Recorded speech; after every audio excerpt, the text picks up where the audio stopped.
Amberpet police station के हुदूद में शौहर के हाथों वहशियाना मारपीट से जख्मी होने वाली बीवी की मौत वाक़ई हो गई। तफसीलात के मुताबिक मूसी रामबाग के रहने वाले मोहम्मद इमरान नामी शख्स ने अपनी ही बीवी गौसिया बेगम को मुबैना तौर पर मारपीट की, जिसके नतीजे में वो बेहोश हो गई। बेहोशी की हालत में गौसिया को गांधी हॉस्पिटल मुंतकिल किया गया, जहां पर इलाज के दौरान गौसिया की मौत वाक़ई हो गई। इस वाक़े की इत्तला पर पुलिस अनवरपेट ने मौके पर पहुंचकर ज़ाब्ते की कार्रवाई करते हुए इस सिलसिले में एक मुकदमा दर्ज करके तहकीकात का आगाज कर दिया। जी, अब इन लोगों को बोली नहीं थी।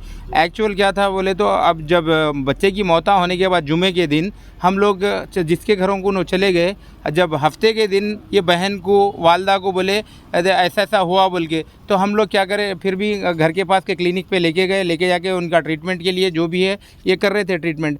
अचानक फिर उसके 2 दिन के बाद उनकी तबीयत बिल्कुल ऐसा हो गई, बात बंद हो गई उनकी टोटली। तो हम लोग यहाँ पे पुलिस स्टेशन लेके आए, लेके आके सीधा गांधी हॉस्पिटल को लेके गए, एडमिट करे जो भी है। अब उसके बाद बच्ची की हालत इतनी बिगड़ते गई कि आज इंतकाल अनकॉन्शियस हो गई, टोटली बात करने का उसको मौकूफ में नहीं थी उन्हें, टोटली ये हालत हो गई।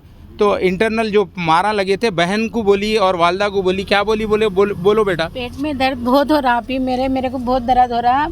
मैं बोली कहाँ मारे क्या है बताओ माँ, तुम बोलो। जब बताए तो हमारे दिल के तारे टूट गए हमारे। इतना मारा के बता नहीं सकते हम उसको। इंसान नहीं है, चाहे वो जानवर से बदतर है। उन्हें इतना मारा हमारी बहन को, उसको छोड़ना नहीं उसको। और पेट में ऐसा मारा के उसको इंटरनल ब्लीडिंग शुरू हो गई, यहाँ तक के यूरिन भी ब्लड का आ रहा था उसको।